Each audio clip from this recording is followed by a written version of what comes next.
to my channel, Cook, Bake, and Create. This evening I am going to show you how to make an Amish bread. So I am pouring 1 cup of milk and 1 cup of water, which I heated on the stove to just lukewarm. And then you add 2 tablespoons of sugar. Mix that together. There is just nothing like homemade bread. The smell, the taste, there is just nothing. It is a comfort food. So I really hope that you guys like this recipe. Go ahead and pour in 1 packet of yeast. Mix that in. And I always like to make sure that the yeast is mixed with the liquids and that the liquid is warm to lukewarm. You don't want it too hot.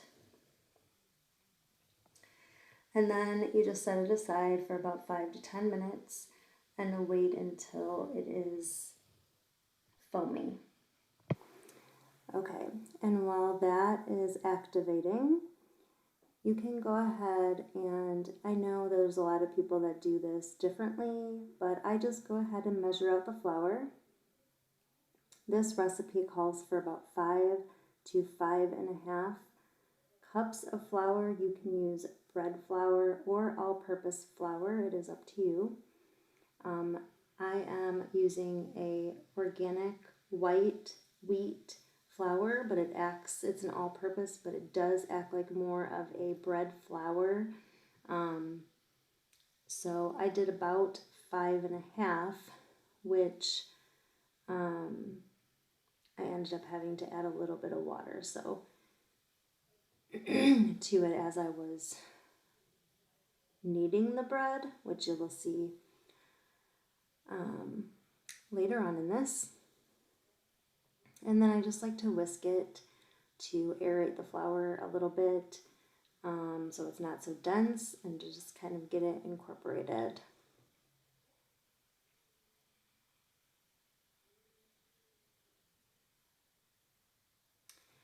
Okay, and then you can add about 1 teaspoon to 2 teaspoons of salt in this recipe. You add it right to the flour.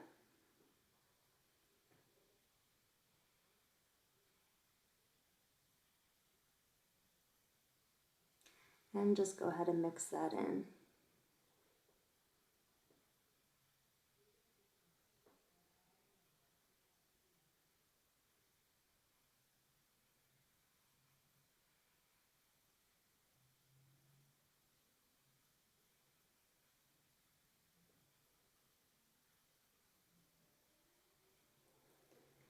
Okay, at this point we're just still waiting for the yeast to activate completely before I go ahead and add it to the flour. And you just want to make sure that it's foamy. Okay, and now my yeast is ready. You can go ahead and get ready to pour it into the flour and get it mixed in there. And I'm just trying to show that it's foamy. You can't really see very good, but it definitely had foamed up. And the sugar that you put into your liquid, the milk and the water together, helps the yeast activate. Okay, so we're just going to go ahead and get that mixed up in there really well. And I always like to just start mixing it with a spoon. And now pour in a 1/4 cup of vegetable oil. You can use olive oil, canola oil, or whatever vegetable oil that you choose to use.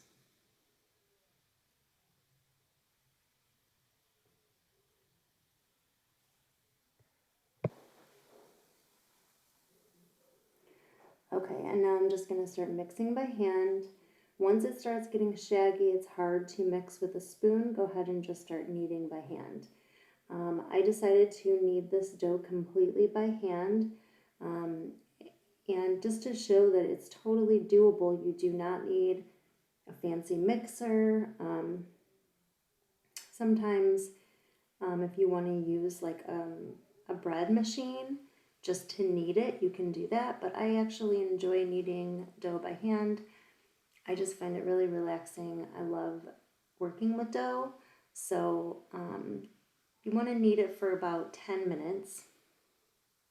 And if you find that the dough is hard or it's hard to knead it, let it rest. Like once you get it kind of like all put together, go ahead and let it rest for about 5 minutes, and then you can come back and knead it.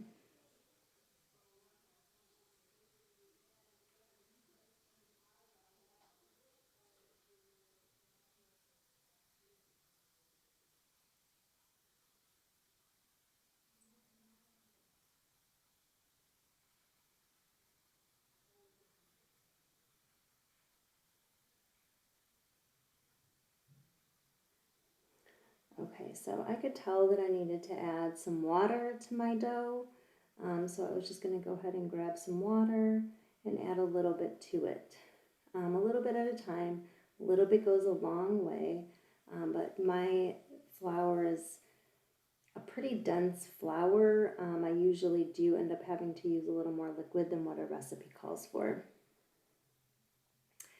And this is an Amish bread recipe. And it is delicious. There is nothing, like I said, that beats the smell of homemade bread, fills your kitchen. It is just like truly a comfort. And it's just so hard to wait until it cools a little to cut into the bread.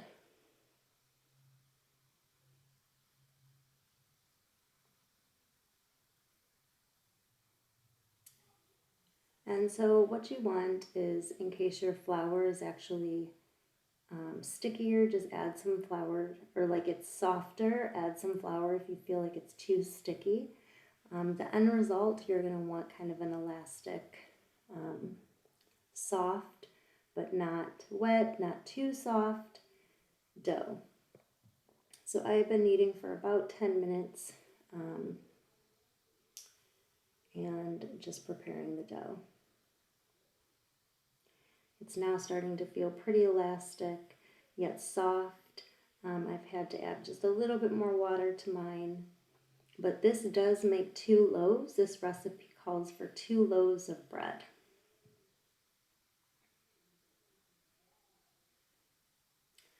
So we're just kneading, which again is like very cathartic to me. It's just a relaxing thing to do. I enjoy feeling the dough in my hands.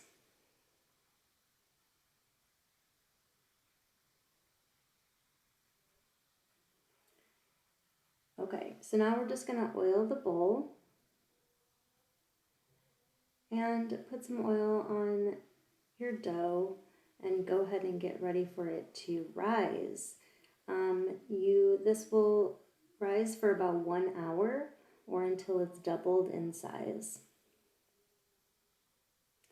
And a good little trick that I've learned actually while making Israeli roulak, or not roulak, but Israeli bread, is you put a pan of hot water in your oven and then put the bread bowl that you're rising the bread above it in the oven, and that's how you warm the oven, and it just works every time.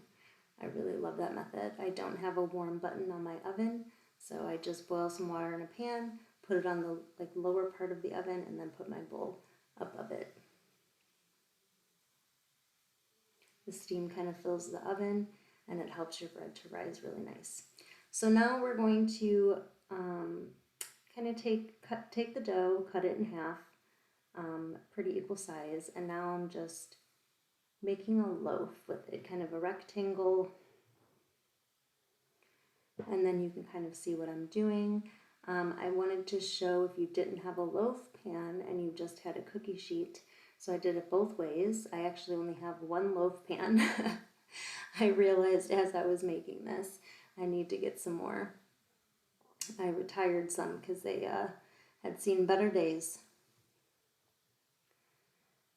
And so again, we're going to go ahead and take the other half of the dough, roll it out into like a rectangle. It's not hard. You can actually shape it however you want if you're not using a loaf pan. I've seen people do round loaves. I kind of just wanted to do an oblong loaf, and I'm just doing it the same way, making a rectangle, folding in the sides, kind of using the palm of my hand to bring it together.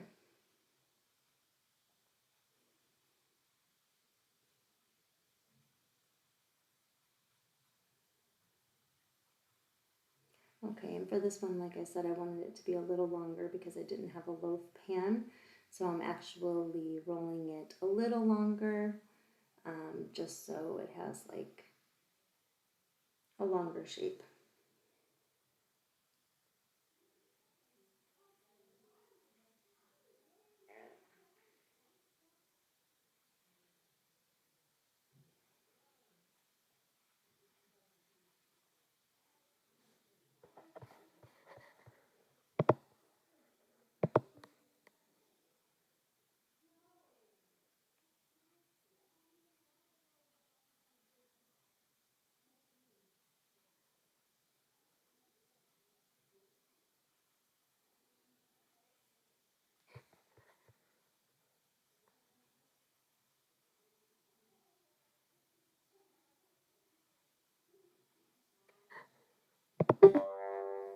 Okay, so we have our loaves ready for the second rise.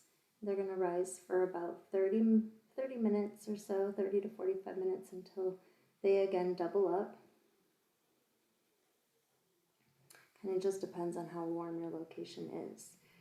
And I put them back in the oven for this rise, and as you can see, they rose beautifully. And now we are ready to finally bake.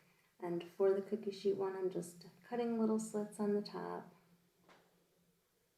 And that's it. And then they go into a 350 degree oven, 350 degree Fahrenheit oven for about 30 to 35 minutes. And they just came out absolutely beautiful. And once they come out of the oven and they're still hot, go ahead and brush some melted butter over it. It actually softens the crust of the bread and makes it even more delicious.